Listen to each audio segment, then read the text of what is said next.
Today, I will show you how to cut audio in Adobe Audition.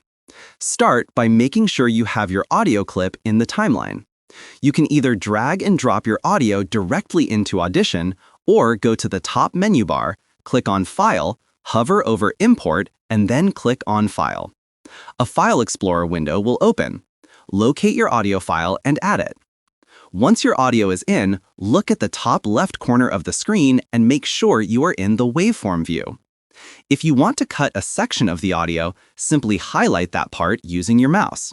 Then press Ctrl and T on your keyboard or Command and T if you are on a Mac.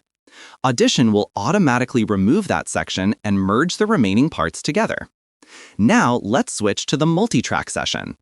To cut audio here, go to the top toolbar and select the razor tool.